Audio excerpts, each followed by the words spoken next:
This episode is brought to you by Prime. What if you had one more chance with the one that got away? Sam. You came home. Based on the best-selling novel from Carly Fortune. Every Year After follows childhood friends Sam and Percy as they reunite in the dreamy, nostalgic lakeside town of Barry's Bay. Love can be hard to find. So if you're lucky enough to find that person, never let go. A second chance at first love. Every Year After, now streaming only on Prime. Study and play come together on a Windows 11 PC. And for a limited time, college students get the best of both worlds. Get the Unreal College Deal. Everything you need to study and play with select Windows 11 PCs. Eligible students get a year of Microsoft 365 Premium and a year of Xbox Game Pass Ultimate with a custom color Xbox wireless controller. Learn more at windows.com/student offer. While supplies last. Ends June 30th. Terms at aka.ms/collegepc. This episode is brought to you by Redfin. You're listening to a podcast, which means you're probably multitasking. Maybe even scrolling home listings on Redfin, saving homes without expecting to get them. But Redfin isn't just built for endless browsing. It's built to help you find and own a home. With agents who close twice as many deals, when you find the one, you've got a real shot at getting it. Get started at redfin.com. Own the dream. What's up, guys? I'm Jax Hollow. You're listening to The Hook by Jay Scott.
What's happening? Good evening to you. It is Jay Scott. It is The Hook Rocks, the ultimate rock community podcast. Thanks for stopping by.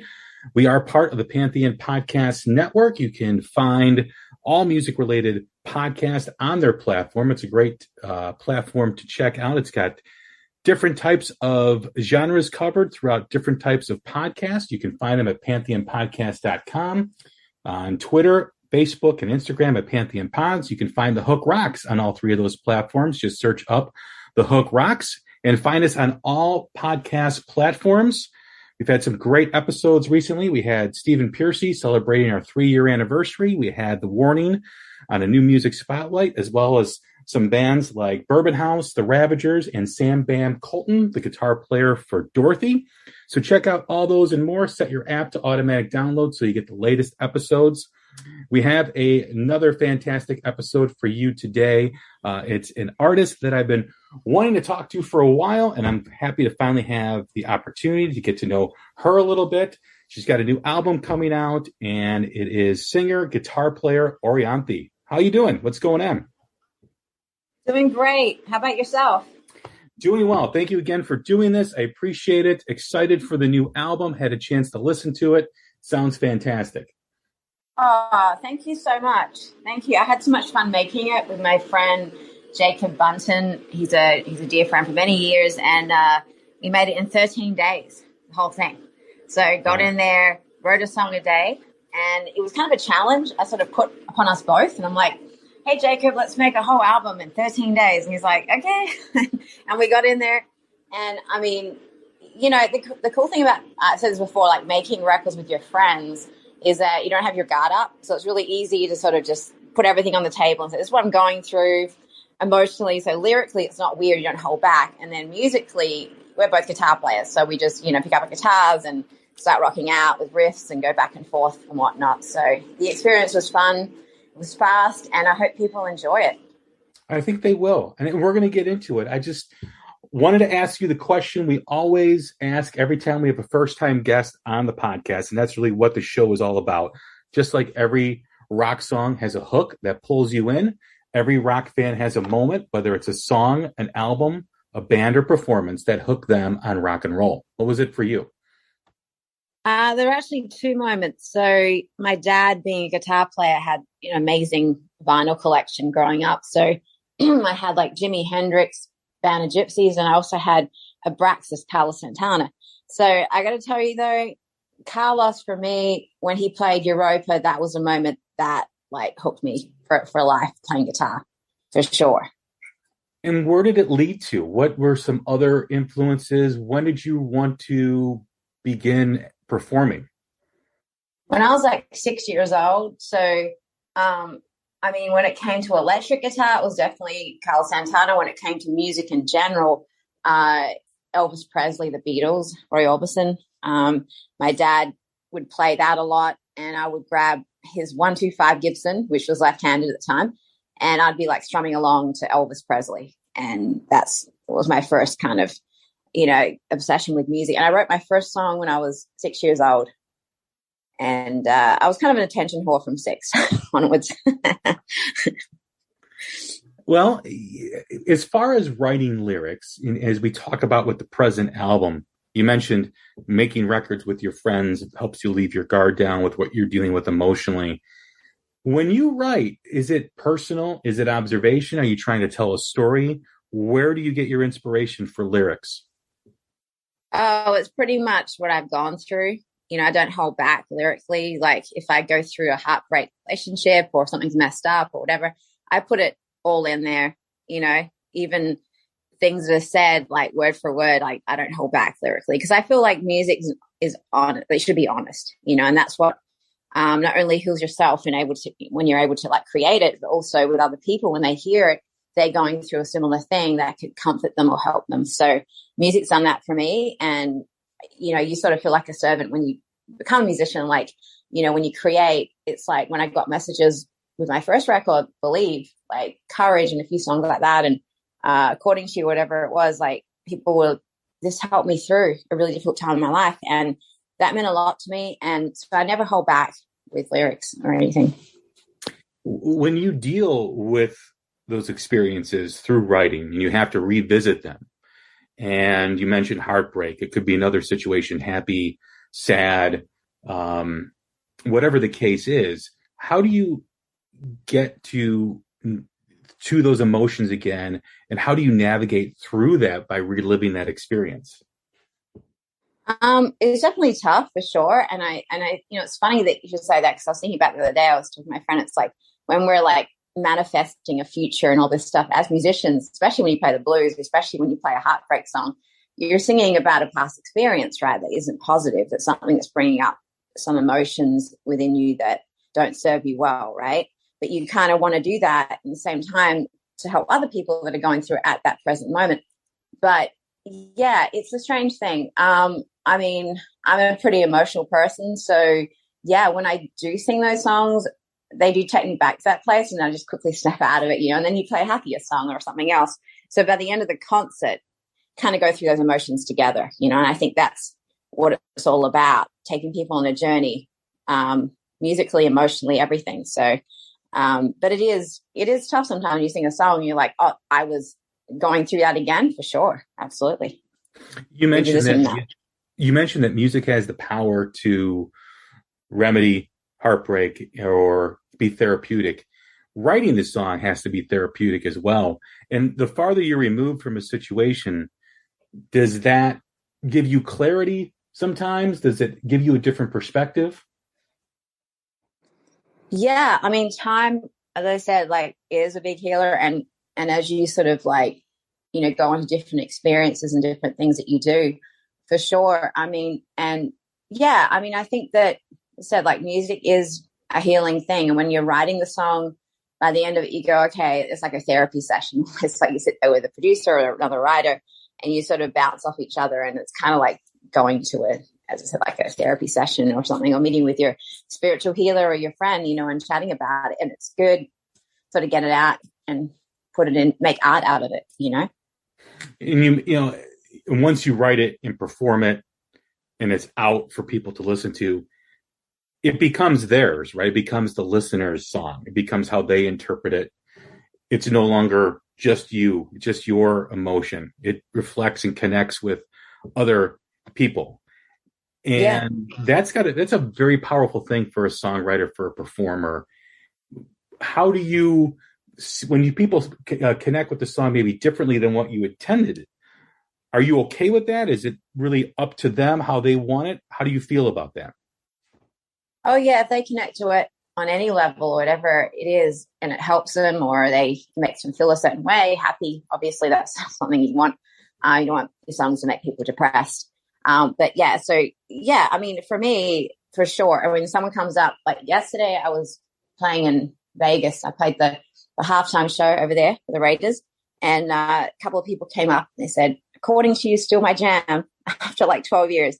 And I was like, all right, I got to write another song. But I was like, that meant a lot. They're like, we still play that helped us through some tough times. And to hear that meant so much, and, some people found it to be like an empowering song to leave their partners. Others found it going through a breakup that it was really empowering. So, it kind of, everyone, as you said, has a different, kind of view on it, on your songs, but, and how it helps them. But if it helps anybody, that's amazing. And that's what you create for. The new album Rock Candy is out October 14th. That's next week. And you mentioned that you wrote this album in 13 days. Was that the intention? Was that the approach from the beginning, or was it something that was organic and then it just happened that way? It was just something that sort of happened that way. Like my personality's kind of like that. Like I'm like, hey, let's do this. And I sort of set sort of challenges or things. Because sometimes when you give yourself too much time, it's bad, for me anyway. I need to be sort of under pressure to get something good happening. Otherwise, I sort of like overthink or overanalyze. And I wanted this record to be in the present moment, not overthought, kind of something that, especially like with Jacob and I, the way we write is really fast. So we've written together over the years. And I thought, let's just set this kind of time frame for us. And he worked his ass off. I mean, he played quite a few different instruments on it, like violin, and programmed it and everything, and then played guitar and bass. And but yeah, I mean, it was intentional, from when I just sort of called Jacob and said, hey, do you want to do it? He said, absolutely. And I feel very grateful that he did, for sure. Being that this is your new studio album, having such a quick process, sometimes you kind of get out to the edge of things and it's an exciting place to be, but there also has to be a sense of worry too, working quickly like that. Is there ever a sense of, do I need to slow it down? Is there a sense of comfort in working fast? How is that process for you? Yeah, I think, because of some projects in the past taking a bit longer than I wanted, is kind of making up for lost time for me, because I have so much stuff I just want to put out. So I'm working on another 2 albums right now. So they're going to come out next year. But actually 3 albums. So a blues record, instrumental record, and a like kind of rock blues record. So there's a lot of stuff for sure. I mean, it never stopped. And for me, it's just like, you never know how long you have on this planet. You never know what's going to happen. I have all this music I want to create. I'm excited about it. So I say, why not? Right? It's like, if you get the right team and the right people around, the right musicians, and everything has to sort of fall into place, because if you have the wrong producer, you have the wrong situation, then it can take years and years, right, to create something, because you're just not happy with the sounds. When it flows and it's just fast, and it, like with Jacob or Marty, Dave Stewart, and that, it's like, it kind of feels like it's kind of, you're right you're on the right path, for me anyway. Things that sort of take a bit extra time, and that's cool and all, but I become very like OCD about things too. Like I can overanalyze guitar tones to solos to playing, way too many guitar solos, and then the producer's like, no, we've got but I think it's just cool when you have a vision, you have the enthusiasm for it, you kind of can picture it like a piece of art, like a canvas, and kind of what you're going for. That's the really cool thing. And especially when you're on a journey with the right producer, kind of guider, I would call them, because I need someone like that, a good mirror, to sort of help me through the process. Your music has the ability to really kind of cross genres by integrating different styles of music within your songs. I mean, it's very rock based, but it has a pop sense. It has blues in it. It has a lot of different things. As you've grown as an artist and as you've evolved as an artist, is this something that is becoming more and more part of you in terms of making music organically and integrating all these elements of music that you enjoy that influence you? Yeah, I've never been a fan of like kind of saying, that genre, like I like that country music. It's like, I like that song, or I like, that made me feel a certain way. I don't mind if it's jazz, if you listen to Coltrane, if you listen to, Keith Urban, or you listen to Santana or Jimi Hendrix or B.B. King, right? It doesn't matter, or Harry Styles. If it makes you feel a certain way and the song comes across emotionally and it affects you, then it's just a really good song. And I've never been like that. People are like, oh, you're really country. That sounds like a country song. That sounds like blues. I'm just going, yeah, it's kind of a mix of things. And I'm a big country fan for sure. Like I love country music. I love jazz. I love all different genres. So it's just, I don't know. It's weird. When I say I'm going to make a blues record too, it's because when I played the songs for people, they're like, oh, that sounds very bluesy, but I think it just is what it is, right? It's like when it comes to how it connects with you, you don't really think about, oh, that's a country song, or that's, a certain thing. It's just, that's a really good song, or that makes me feel a certain way. By doing that, by having that perspective, do you feel that really pushes your evolution as an artist? Yeah, because you're not closed in. Like there's no kind of barriers around it. You know what I mean? If you're just open-minded and create, like, when you listen to someone like Santana, he's like Latino, then you got the blues, and you got the rock, and you got the jazz and the fusion, right? And it's all together, but it's his sound, right? And he could play country, he could play with anybody, for Stapleton, and it's still a very unique sounding, worldly sounding guitar tone and just music and everything he brings to the table. And same with Hendrix too. I mean, he brought different kind of fusion of things, and Prince and everyone that I really admire. It's always a combination of styles. As you get closer to the album being released, are there any tour dates? Is it going to be something that you're going to be performing live? When can your fans expect that? Yeah, we're putting together a tour right now for next year. I'm very excited.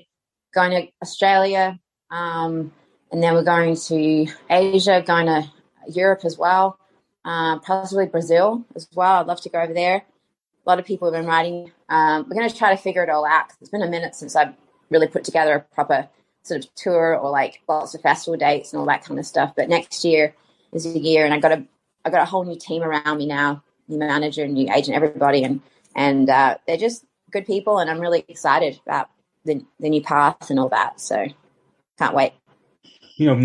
Not being able to tour or play live over the past couple of years, getting back into that grind, is that something, because I've talked to other artists, is that something that you missed, or is it something that you kind of got comfortable kind of being away from that, and now you kind of got to get your mind right in order to tour, because it's a totally different animal in terms of doing that? What's that like for you? Yeah, the excitement of the show, kind of living for the shows and all that, and you get a kind of a day sheet under your door, you know what you're doing for the day. That's cool for me. I like that. I don't mind it. I mean, it's kind of a thing where I sort of feel like there's a lot of structure when you're at home and you're doing I'm doing that press release record, and then flying up to Nashville next week, playing halftime show, and then going off and playing a show with Billy Gibbons. And then we got a show coming up the Plaza Theatre out here with Alice Cooper. And then there's so much stuff that happens. It's kind of random. But when you have a set tour, it's kind of like, you know what's going on, right? You wake up, bus, you know, do your press, get to sound check, play the show, next city kind of thing, unless something happens. But, you know, it's kind of that lifestyle is, I mean, if you do it for too long, you can go a bit mad, but it depends on the company too, right? So you have a good band with you, it's your family, you feel surrounded, taken care of, and then you just do your job, and that's to put on a good show. And as I said, I love it. I mean, you know, it's good to have a break in between, obviously, no burnout, but I've been touring a lot on and off, 17 years out here. So, Orianthi, it's been a great conversation and a pleasure to have you on the show. Thank you. Thank you for your time. Thank you for your support. Absolutely. Good luck with the new album. Thank you so much. Thank you. That new album is Rock Candy. That's out next Friday, October 14th on Frontier Records. It'll be able physically. You can order it through Frontier Records, and you can also stream it on any streaming platform. Go check it out. It's a great album. It's got all different elements of music, primarily rock, but there's a lot of other different things on there. That's pretty cool, and it's integrated pretty awesomely. So give it a listen. I'm Jay Scott. This has been another episode of The Hook Rocks, the Ultimate Rock Community Podcast. Stay safe, stay healthy. Talk to you soon. City lights shining like the sun, driving with you down the 101. We got the radio turned up so loud. I wanna live for right here, right now. Does it feel good? Does it feel good? Does it feel good, baby?